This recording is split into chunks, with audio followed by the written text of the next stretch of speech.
Cancer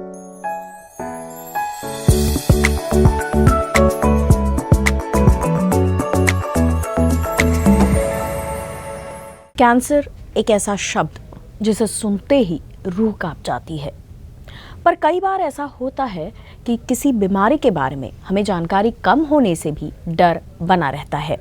ये कहना गलत नहीं होगा। इसीलिए आज वर्ल्ड कैंसर डे के उपलक्ष्य में हम जानते हैं कैंसर इस बीमारी के बारे में और इसे कैसे ट्रीट किया जाता है और इससे बचने के लिए अपने आप को और अपने अपनों को कैसे बचाया जा सकता है। इसके बारे में जानकारी हासिल करेंगे senior consultant radiation oncologist HCG Nagpur से डॉक्टर वैभव सोमवानी जी से। नमस्कार मैम। सर, आपका बहुत स्वागत है। धन्यवाद। और जैसा कि मैंने शुरुआत में ही कहा, कैंसर एक ऐसी बीमारी है जिसका नाम सुनते ही रूह कांप जाती है। तो सबसे पहले आपसे जानना चाहूँगी कि कैंसर होता क्या है। कैंसर एक अंग्रेज़ी शब्द है। हिंदी में हम इसे कर्क रोग या कर्क विकार कहते हैं। बेसिकली ये जो बीमारी है ये एक अनकंट्रोल्ड कोशिकाओं का ग्रोथ है और ये कोशिकाएं जहाँ अनकंट्रोल ग्रो हो रही हैं वहाँ से वो शरीर के दूसरे अंगों में स्प्रेड हो सकती हैं। ये एक प्रकार का रोग है जिसे हम कर्क रोग या कैंसर कहते हैं।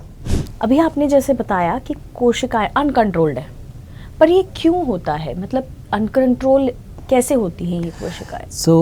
कैंसर अलग अलग प्रकार के होते हैं और हर प्रकार के कैंसर का कारण अलग अलग हो सकते हैं। बट जितने भी कैंसर्स हैं उसमें मोस्टली जो कैंसर होते हैं हमारे इंसानों में वो उसका कोई कारण नहीं होता है। मोस्ट ऑफ द टाइम उसका कोई कारण नहीं है। बट कुछ बीमारी हैं जो कि आनुवांशिक हैं, जो कि पारिवारिक परिवारों में चली आती हैं। कुछ रोग ऐसे हैं जिसको हमारी लाइफस्टाइल या हमारे खान पान या हमारी हैबिट्स की वजह से होते हैं, जो कि हम जिस प्रकार से आप रिलेट कर सकते हैं कि तंबाकू खाया तो ओरल कैंसर्स के लिए बोल सकते हैं। सिगरेट स्मोकिंग जो है वो लंग कैंसर के साथ जोड़ी जाती है। अल्कोहल कंजम्पशन जो रहता है वो स्टमक कैंसर और आहार नलिका के कैंसर के साथ जोड़ा जाता है। ये कारण हो सकते हैं। जैसा कि आपने बताया, कई तरह के कैंसर नज़र आते हैं इसमें। आप कह रहे हैं जैसे लंग्स भी हैं, मतलब ऑलमोस्ट बॉडी का हर पार्ट है जो कैंसर से अफेक्ट हो सकता है, ऐसा कह सकते हैं हम? जी। कैंसर जो है दो प्रकार के होते हैं प्रमुख। एक होता है ब्लड कैंसर जो रक्त कोशिकाओं का कैंसर है, और दूसरा जो होता है वो शारीरिक अंगों का कैंसर जिसको हम सॉलिड ट्यूमर कैंसर्स कहते हैं। ब्लड कैंसर में जैसे ल्यूकीमिया हो गया, लिम्फोमा हो गया, ये ब्लड कैंसर्स में आते हैं। और शरीर के किसी भी अंग का जो कैंसर है जैसे oral cancer, lung cancer, breast cancer, cervical cancers, ये जो कॉमन कैंसर्स हैं ये बेसिकली सॉलिड ट्यूमर्स में आते हैं। जी, लेकिन क्या इसका कोई एक पर्टिकुलर एज ग्रुप जिसमें ज़्यादा आपको चांसेस हैं कैंसर होने के, या ऐसा कुछ होता है, या किसी भी एज ग्रुप में ये पाए जाते हैं? अगेन बहुत सारे वेराइटीज़ के कैंसर है। हर कैंसर का एक पर्टिकुलर फॉर्मेट होता है। फॉर एन एग्जांपल हम ल्यूकीमियाज देखें, ल्यूकीमियाज या तो बहुत यंग पेशेंट्स में या फिर बहुत उम्र दराज लोगों में पाया जाता है, जो कि ब्लड कैंसर का एक टाइप है। सॉलिड ट्यूमर्स में देखें तो प्रोस्टेट कैंसर जो है कि वो भी उम्र दराज लोगों के लिए देखा जाता है। सर्वाइकल कैंसर्स जो होते हैं वो 20-25 साल की उम्र से 40 साल के बीच के लोगों के बीच में होता है। हर कैंसर का एक पर्टिकुलर फॉर्मेट होता है, ऐसा कोई जनरलाइज रूल नहीं।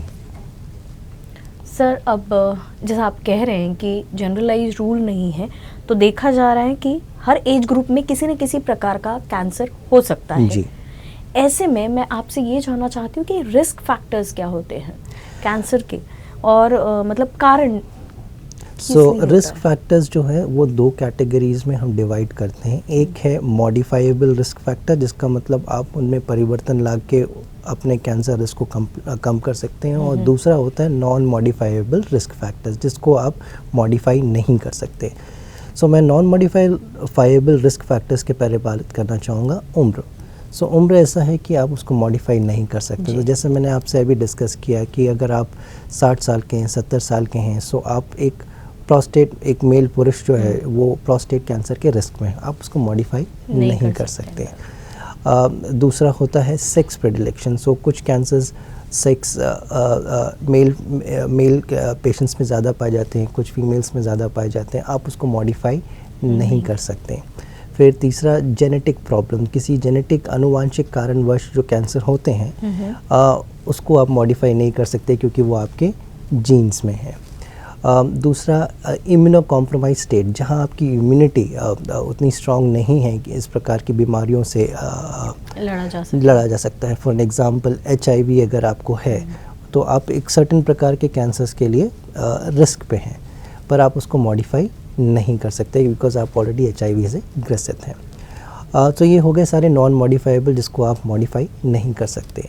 जो मॉडिफाइबल रिस्क फैक्टर हैं जो हमारे इंटरेस्ट का है वो है हमारी सेडेंटरी लाइफस्टाइल, जो हमारी आजकल की ज़िंदगी है। सो मोस्ट दिन हमारा से बैठे बैठे निकल जाता है, कोई फिज़िकल एक्टिविटी नहीं है, सिर्फ मेंटल स्ट्रेस है और कुछ नहीं। दिस कैन बी मॉडिफाइड, आप अपनी लाइफस्टाइल को मॉडिफाई कर सकते हैं जहाँ से बाहर निकलें। दूसरा ओबेसिटी मतलब मोटापा। सो मोटापा भी एक रिस्क फैक्टर है कैंसर के लिए, तो ये भी मॉडिफाई किया जा सकता है। आप अपनी डाइट कंट्रोल करके, आपकी फ़िज़िकल एक्टिविटी बढ़ा के आप अपने मोटापे पे कंट्रोल कर सकते हैं। तीसरा है स्मोकिंग, जैसे मैंने पहले भी बात किया। आप अगर स्मोकिंग सेजेशन करें, आप स्मोकिंग करना बंद कर दें तो आपका लंग कैंसर का रिस्क फैक्टर कंसिडरेबली कम होना चालू हो जाता है। टोबैको चूइंग, अगेन तंबाकू सेवन, जिसको अगर हम बंद करें तो हम अपने कैंसर के रिस्क को कम कर सकते हैं।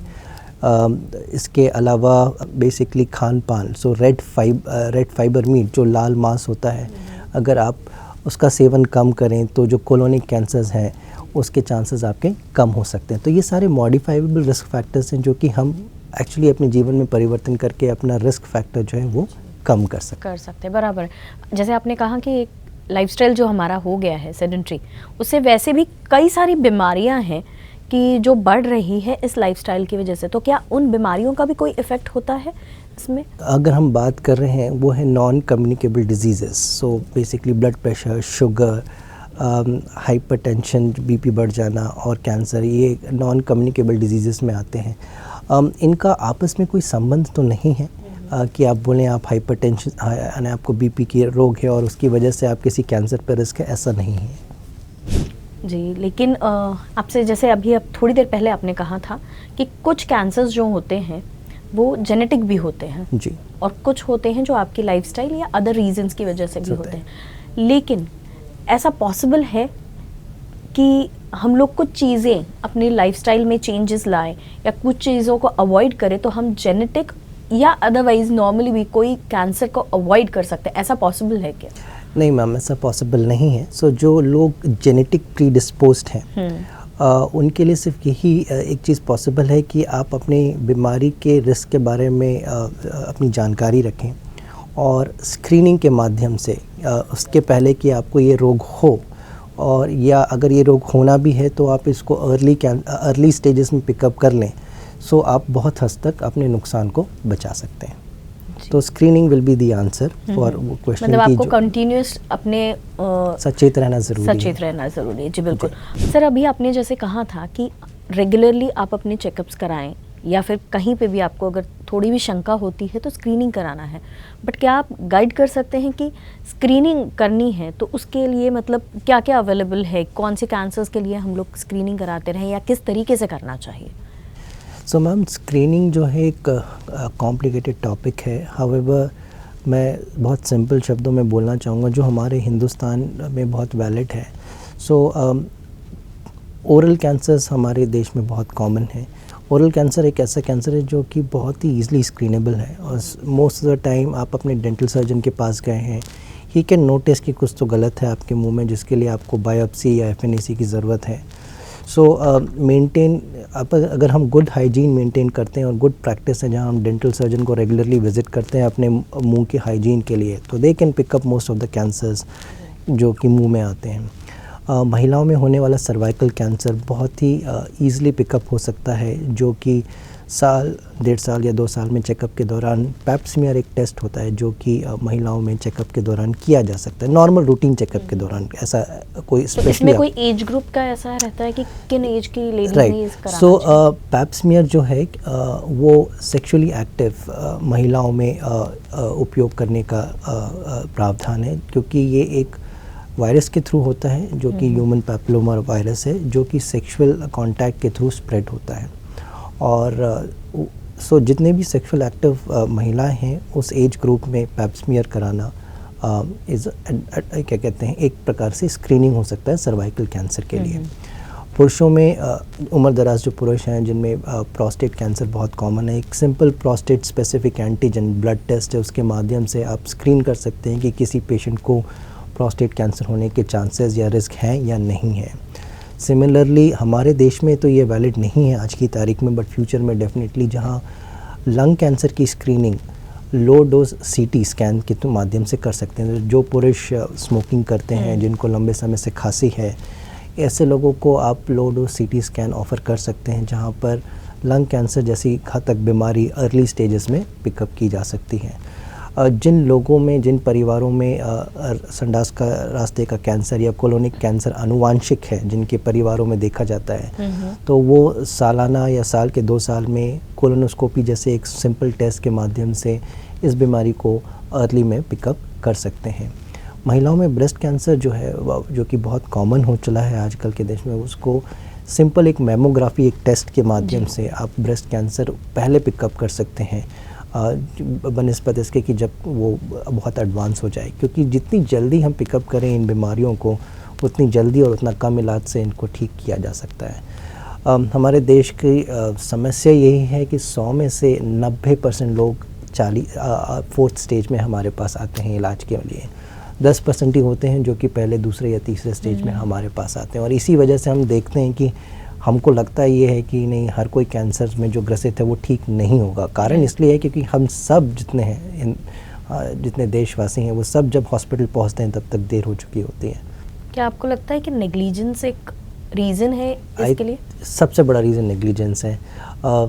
फाइनेंशियल इश्यूज रहते ही हैं हमारे देश में, बट प्राथमिक तौर पे नेग्लिजेंस इज़ नंबर 1 कॉज। सरकार हमारी जो है कैंसर जैसे ट्रीटमेंट के लिए बहुत फंड्स देती है। इवन प्राइवेट हॉस्पिटल्स में, हमारे हॉस्पिटल में सरकारी योजनाएं उपलब्ध हैं, जबकि हम एक प्राइवेट हॉस्पिटल हैं। सरकार आपको आपके कैंसर के ट्रीटमेंट के लिए इलाज देगी, बट आप नेग्लिजेंस की वजह से आप गए नहीं बहुत महीनों तक इलाज कराने, और जब बीमारी अपने 4थे स्टेज पे पहुंच गई है, जब आप बहुत ही तकलीफ़ में, तब आप हॉस्पिटल जा रहे हो, तब वो आप उम्मीद कर रहे हैं कि मैं बिल्कुल ठीक हो जाऊं, तो वो गलत है। पॉसिबल नहीं होता। जी हाँ, रादर वी कैन से कि डिफ़िकल्ट बहुत होता है बहुत ऐसे होता है। केसेस में। और वही देख देख के फिर हमारी जनरल पॉपुलेशन डर जाती है कि नहीं, हम तो गए थे हॉस्पिटल पर, हमारा ठीक नहीं हुआ। तो ये जो परसेप्शन है, ये अवेयरनेस के माध्यम से ही चेंज की जा सकती है, क्योंकि प्रॉब्लम हमारा है, बीमारी का नहीं है। अगर हम जल्दी पहुँचें तो हम पूर्णतः स्वस्थ हो सकते हैं। अभी आपने कहा कि स्टेजेस के बारे में, तो आपसे जानना है कि स्टेजेस में, कैंसर के भी स्टेजेस होते हैं, तो वो क्या स्टेजेस होते हैं?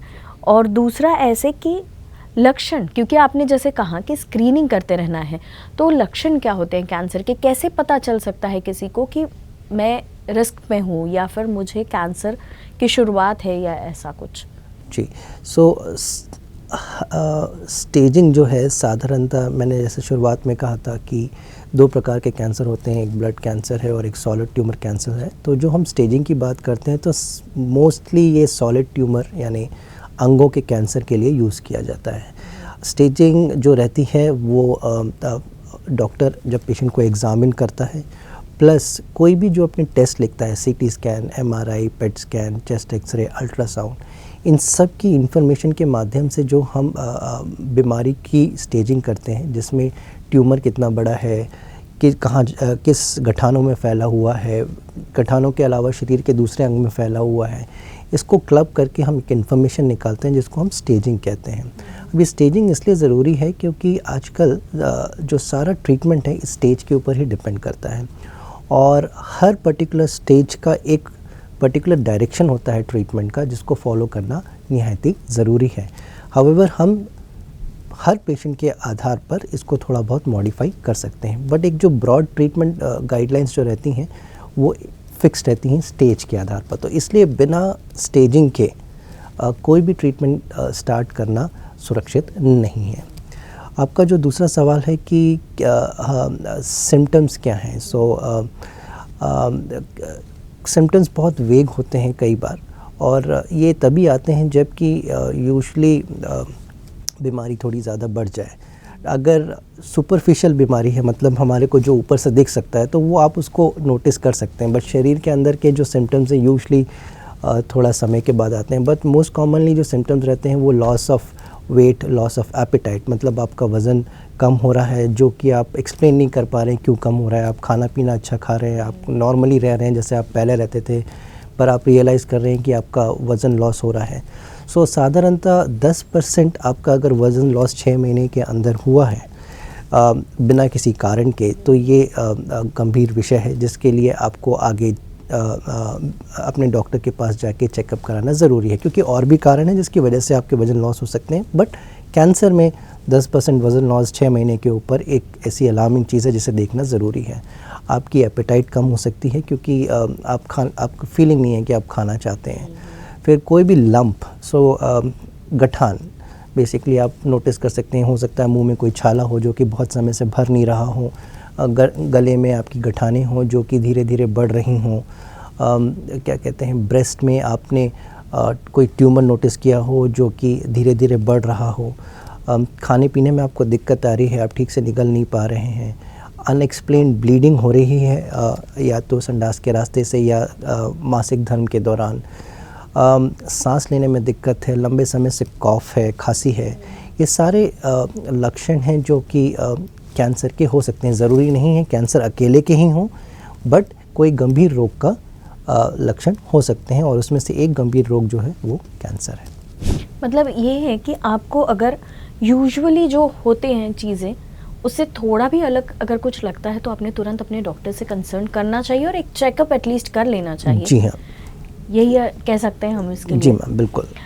और दूसरा, अब मैं आपसे ये जानना चाहती हूँ कि जैसे हम लोग इतना कैंसर के बारे में बात कर रहे हैं, तो भारत में कैंसर का फैलाव कितना है और उसका सर्वाइवरशिप जो है वो कैसे? राइट। सो मैम, ये अभी जो हम ये महीना जो ऑब्ज़र्व कर रहे हैं वो एक्चुअली वर्ल्ड कैंसर अवेयरनेस है, मंथ है। 4 फरवरी जैसे कि वर्ल्ड कैंसर डे है। सो जो मैं हिंदुस्तान की बात तो नहीं करूँगा, but I will just talk about, क्योंकि ये वर्ल्ड कैंसर है। सो दुनिया में लगभग हर साल 1 करोड़ मौतें कैंसर से होती हैं। ये जो मौतें हैं दुनिया भर में टीबी, HIV, मलेरिया, इन तीनों के मरीज़ों को भी आप अगर दुनिया भर के मिला दें उससे कहीं कहीं ज़्यादा है। तो ये इसका प्रभाव है अभी, और 2030 तक हम उम्मीद कर रहे हैं कि ये जो संख्या है 1 करोड़ 30 लाख तक पहुंचने वाली है। सो अनदर 5 साल में हमारे 30 लाख और डेथ कैंसर की वजह से होने जाएंगी। तो इतना बड़ा इस बीमारी का प्रकोप है। सुनने में बिल्कुल अच्छा नहीं लग रहा है कि हर साल 1 करोड़ लोगों की मौत सिर्फ एक बीमारी की वजह से है। सर, जाते जाते अगर कोई संदेश आप देना चाहें, किस तरीके से अपने आप को या अपनों को कैंसर जैसी बीमारी से बचाना हो? सो जैसे हमने कहा कि ये कैंसर अवेयरनेस मंथ है, union for international cancer control जो कि एपेक्स संस्था है जो कि कैंसर ट्रीटमेंट और कैंसर प्रोटोकॉल्स और कैंसर गाइडलाइंस और कैंसर मैनेजमेंट के लिए एक ब्रॉड बेस्ड गाइडलाइंस पब्लिश करती है, और जो कि इंटरनेशनल बॉडी है कैंसर के लिए, एपेक्स बॉडी है। सो उन्होंने आने वाले 3 वर्ष एक नया योजना निकाली है।